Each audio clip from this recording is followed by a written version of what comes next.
Hey guys, it's another Monday night. Happy Monday, happy start of the week for those of you that are still working. And welcome to the 6th session of Dan and Jeni's Train Shack. We're glad you're here. Winston's glad I'm here. Got a little beagle right here in front of me. So, had a good time out in Denver, out at the show out there. Hello and thanks for the folks that saw us out there and may have signed up to join us on the show here tonight. So, gonna start with some loose cars, go into some locomotives, and then we'll wrap up with some box cars. Is that all right with you, Winston? Let's see what Winston. Is that okay with you? Winston says yes. Winston says yes. All right. Good dude. Good dude. All right. We're going to start with some loose cars here. We've got 50-foot box cars here, some refrigerated cars. We've got a couple of Hams Beers cars, and these are all $20 each. These are loose cars. We don't have the original boxes for them, but we do have some nice boxes that we can use to transport them in and ship them to you. So they'll be safe for transportation. So again, a couple of Hams Beers cars, a couple of Green Bay and Western 50-foot cars. These have been relettered from their original service. A couple of Fruit Growers Express cars. I believe these are the Walthers versions of these, as well as a Canadian National 50-foot box car. Again, $20 for any of the cars there. We'll come on down to our guys out of the upper Midwest, Detroit area. We've got several Detroit Union box cars here. Again, 50-foot, I think those are the RMC type models. A Hinsdale County car here. And then I've also got several Ann Arbor cars, 5 Ann Arbor box cars there. And they are $15 each for anything you see there. $15 a piece there. What are the build dates on the C&O FGE cars? Let's take a look. Got a question. Looks like they are 71. I don't know if you can see that or not. 71 on the C&O one. New 771. The Clinchfield is 778, and the B&O is also 771. Okay. Good question. Great question. All right. Continuing down the line, I do have a brass round top B&O box car, weathered, painted, very nice. $40 for that one. Again, no original box on that one. Let's come on down to the $10 box. We've got several 50-foot cars in here. Couple of freelanced here. Looks like this Michigan Dispatch Corporation is a freelance operation.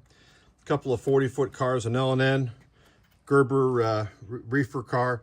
And again, these are all $10 each for these.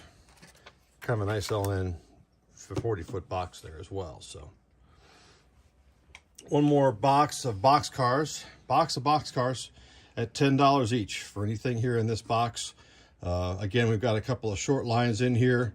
Intermountain Refrigerator Express car there. Kind of a nice CN car with roof lids and weathering on that one. Nice C&O double door box car. Looks like one of the Proto 1000 cars. Nice CP rail. It looks like one of their paper cars. This one actually looks like this might have been custom painted and decaled, possibly. I don't think many people made those. So again, $10 each for anything in there. Excuse me. So let's go on to some a structure here. I'll try to get the glare off of this one. Here is the rolling mill, part of the work series from Walther's Cornerstone, and this is the rolling mill, and this is $150. This is still original packaging, new in box on that one. Got a couple of Express reefer box cars. See if I can set these up where we can see them without as much glare. Kind of hard to avoid the glare. These are both B&O. These are both B&O Walther's Proto Series. And these are $50 each. This is a 50-foot. It says it's a C&O type express box car, converted trip sleeper. with the B&O number 813. And the other one is, well, actually they're both 813s. And those are $50 each. Hard to find these on the internet. Didn't see many posting for these out there. Nice cars. All right, let's wander around. There's Winston on the floor. Got to watch my step. Okay. All right. How about some DT&I locomotives here? DT&I steam engines. Let me see if I can set this up so you can see it a little bit better here. So I have 3 of these, and these are Broadway Limited DT&I. These are LIS 282s. And it looks like I've got, let me double check it here. I've got a 317. Let me check the other number here. Well, they're all 317. They're all 317. These all seem to be new in box. Doesn't look like they've got any use at all on these things. Beautiful engines. When it comes to doing steam engines, certainly seems like the Broadway Limited group does them right. So $375 each on these steam engines. $375 each. They have not been tested. I believe they're all to be new in box. Diving back into diesels, I have a couple of Athearn Genesis B&O GP9s, 150 each. I've got the 6562 here, and I've got the 6451 here. And again, both of these are new in box. Don't believe they've had any run time at all. Beautiful engines. Okay, now for more of my Midwestern folks out there, how about a pair of Mopac MP15 DCs, the 1531 and the 1530, 125 a piece. These again are new in box. Don't believe they had any run time. Have not been tested. They're still in the box there. Trying to see if we can get a shot in there without the glare. Good looking engines. Nice, nice buzzsaw there on the side of the cab. Again, something else I've been not easy to find. Continuing on with the Atlas locomotives, certainly in the Silver series. I've got 2, there we go. I've got 2 U30Cs, and these are painted up in the Detroit Edison paint scheme. And looks like they're different numbers. It's the 008 and then the 020 number for these 2 different locomotives.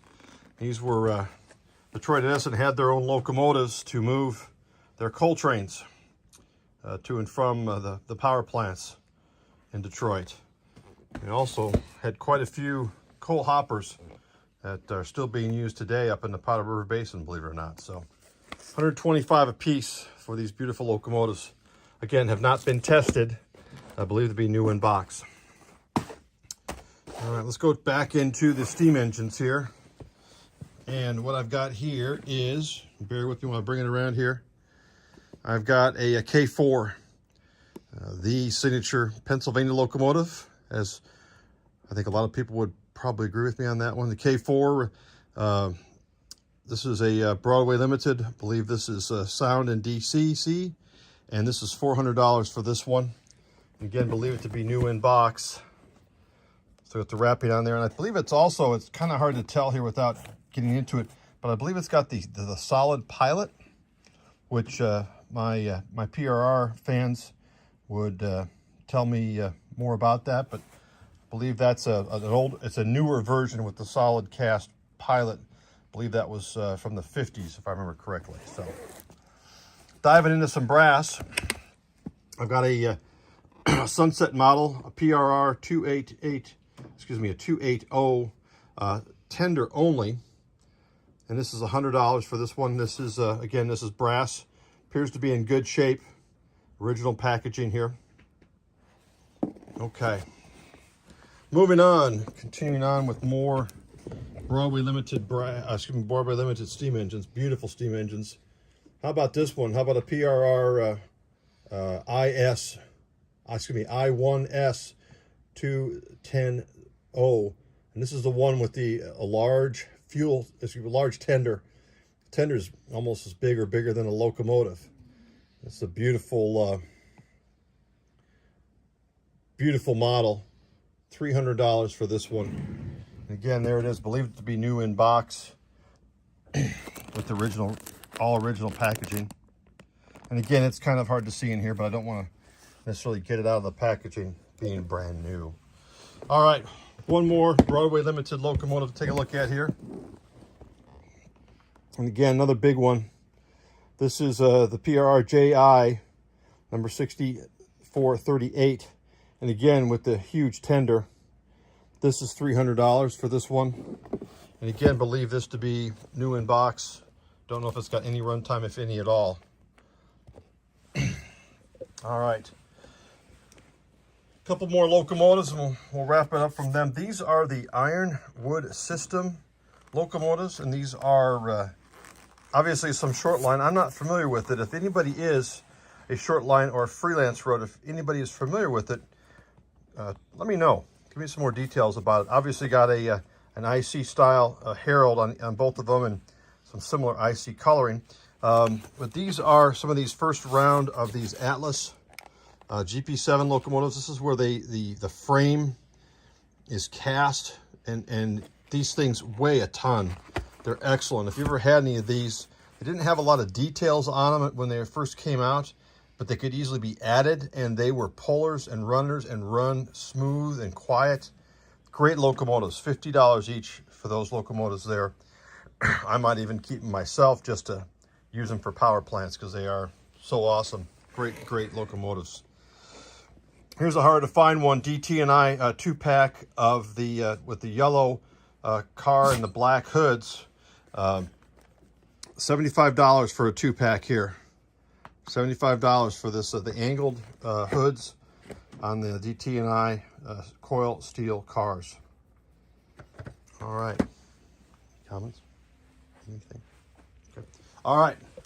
Let's come on over here to its World of Atlas. World of Atlas boxcars and pulpwood flats. Folks, everything here is $10 each, original box. So I've got an Atlantic Coastline pulpwood flat with lots of logs on there. Got a second one here. They're both different numbers. I've got two Western Maryland ones. One is Western Maryland 402. The other one is Western Maryland 403. One more. Okay, again, $10 each for all of these. I do have one Delaware and Hudson pulpwood bulkhead flat car. Then have a Northern Pacific 2-bay hopper. This has been weathered. This is also just $10. Those of you that remember the old DTC, it still has the old DTC Hobby Shop logo or price sticker on that one back in the day. Going to dive into some of these 50-foot box cars. Nice, solid Atlas box cars. Again, $10 each. Northwestern hardwoods here. And again, I've got three of the Boston and Maine one, all different numbers. 105, 111, and 117. I do have a couple of UPs, again with different numbers. 303 and 325. Then I've got a couple of Evans, which are under the USLX for their initials for their car number. And again, both different numbers on those two. I have three of the Northwestern 50-foot plug door box cars. Each one of these with a different number. 817, 832, and 810, last three numbers. By the way, that you're not familiar with that, that's what we use at the real railroad. We typically refer to the last three numbers of the car because generally speaking, there's not a duplicate CNW 8 or 610 in the yard at any one time. So three Burlington Northerns, all of them are lettered for the Fort Worth and Denver. 006, 034, and 018. Do have three Ralston Parinas, 106, 207, and 197. And last but not least, I've got two British Columbias BCITs, 435 and 423s. If you've got any place you're taking lumber to on your railroad, those cars are a must for the handling of the products of the great province of British Columbia. So,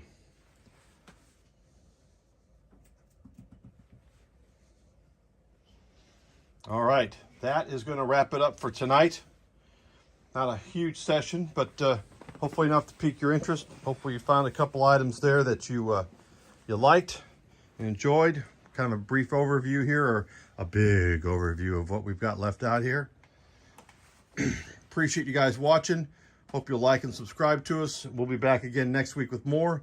If there's anything particular you're looking for, feel free to drop us a comment or an email, and we'll be answering those and letting you know if we've got it. Thanks. Have a good evening.